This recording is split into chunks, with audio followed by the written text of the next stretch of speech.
आपका dictation start होगा 3 second के बाद। स्टार्ट।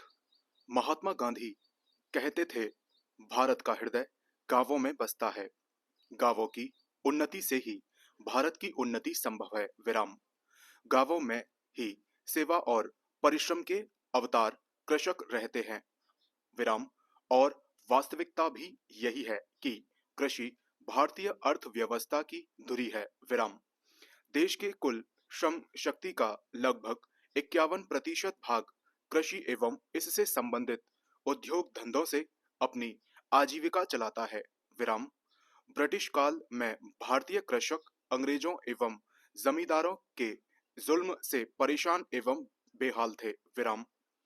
स्वतंत्रता प्राप्ति के बाद उनकी स्थिति में काफी सुधार हुआ, किंतु जिस तरह कृषकों के शहरों की ओर पलायन एवं उनकी आत्महत्या की खबरें सुनने को मिलती हैं, उससे यह स्पष्ट होता है कि उनकी स्थिति में आज भी अपेक्षित सुधार नहीं हो सका है।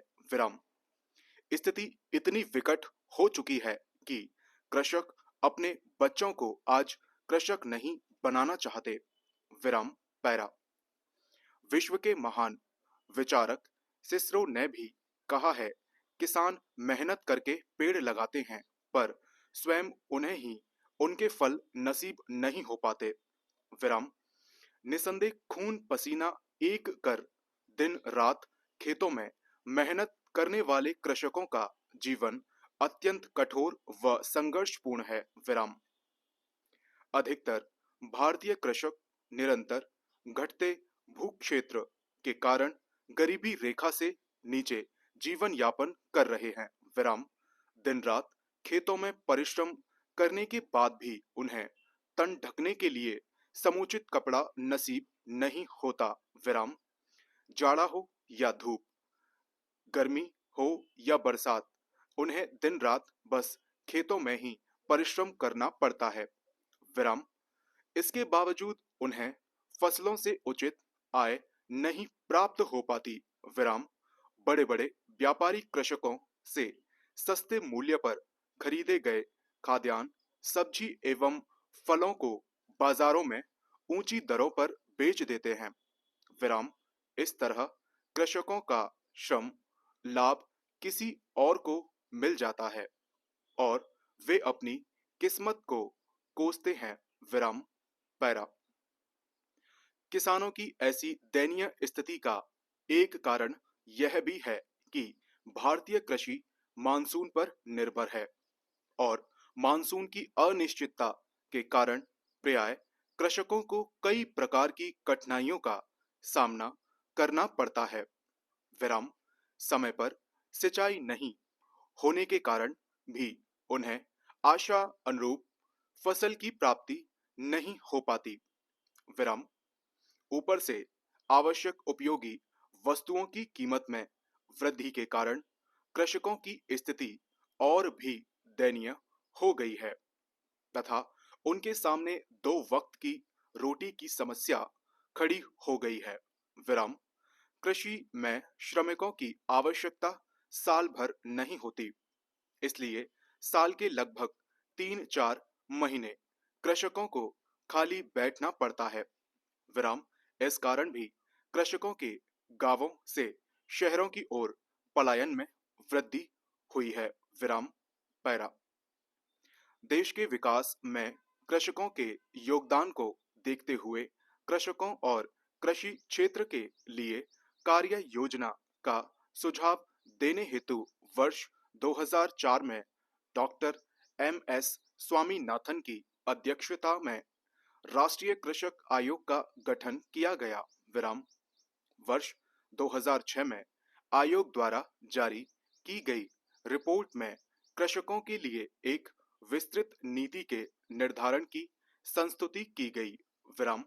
इसमें कहा गया कि सरकार को सभी कृषिगत उपजों के लिए न्यूनतम समर्थन मूल्य घोषित करना चाहिए तथा यह भी सुनिश्चित करना चाहिए कि कृषकों को विशेषतः वर्षा आधारित कृषि वाले क्षेत्रों में न्यूनतम समर्थन मूल्य उचित समय पर प्राप्त हो सके।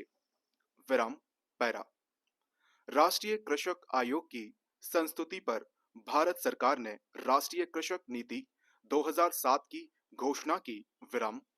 इसमें कृषकों के कल्याण एवं कृषि के विकास के लिए कई बातों पर जोर दिया गया है। विराम। इसमें कई बातें इस प्रकार हैं।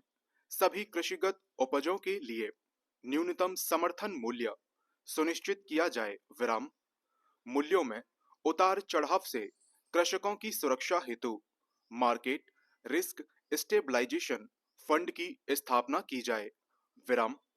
सूखे एवं वर्षा संबंधी जोखिमों से बचाव हेतु एग्रीकल्चर रिस्क फंड स्थापित किया जाए। विराम। सभी राज्यों में राज्य स्तरीय किसान आयोग का गठन किया जाए। विराम। कृषकों के लिए बीमा योजना का विस्तार किया जाए। विराम। कृषि संबंधी मामलों में स्थानीय पंचायतों के अधिकारों में वृद्धि की जाए। विराम। राज्य सरकारों द्वारा कृषि हेतु अधिक संसाधनों का आवंटन किया जाए। विराम पैरा। प्राय यह देखा जाता था कि कृषकों को फसलों खेती के तरीकों एवं आधुनिक कृषि उपकरणों के संबंध में उचित जानकारी उपलब्ध नहीं होने के कारण खेती से उन्हें उचित लाभ नहीं मिल पाता था। विराम। इसलिए कृषकों को कृषि संबंधी बातों की जानकारी उपलब्ध करवाने हेतु वर्ष 2004 में किसान कॉल सेंटर की शुरुआत की गई। विराम।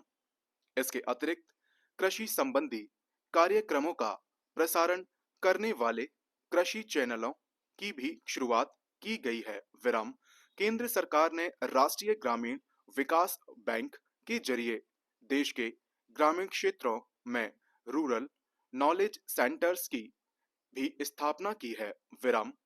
इन केंद्रों में आधुनिक सूचना प्रौद्योगिकी व दूर संचार तकनीक का उपयोग किसानों को वांछित जानकारियां उपलब्ध कराने के लिए किया जाता है।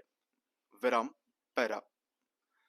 कृषकों को वर्ष के कई महीने खाली बैठना पड़ता है क्योंकि साल भर उनके पास काम नहीं होता। विराम।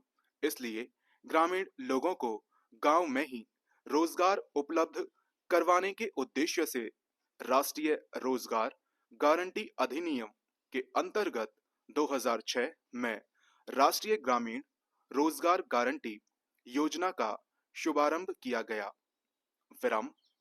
2 अक्टूबर 2009 से राष्ट्रीय ग्रामीण रोजगार गारंटी अधिनियम का नाम बदलकर महात्मा गांधी राष्ट्रीय ग्रामीण रोजगार गारंटी अधिनियम कर दिया गया है।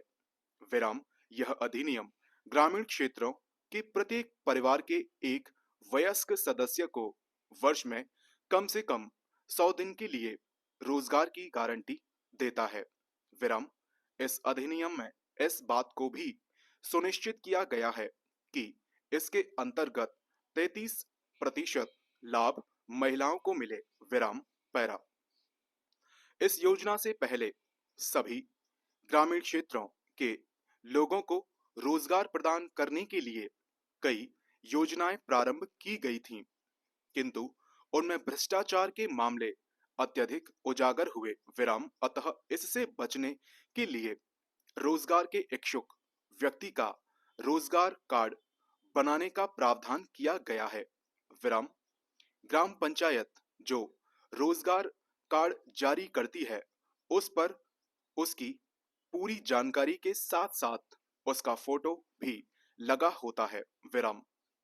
पंजीकरण कराने के 15 दिनों के भीतर रोजगार न मिलने पर निर्धारित दर से सरकार द्वारा बेरोजगारी भत्ता प्रदान किया जाता है। विराम। रोजगार के इच्छुक व्यक्ति को रोजगार 5 किलोमीटर के दायरे के भीतर उपलब्ध कराया जाता है। विराम। यदि कार्यस्थल 5 किलोमीटर के दायरे से बाहर हो तो उसके बदले अतिरिक्त भत्ता देने का भी प्रावधान है। विराम।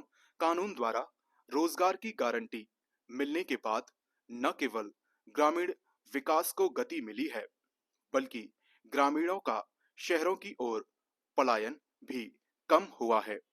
डिक्टेशन समाप्त।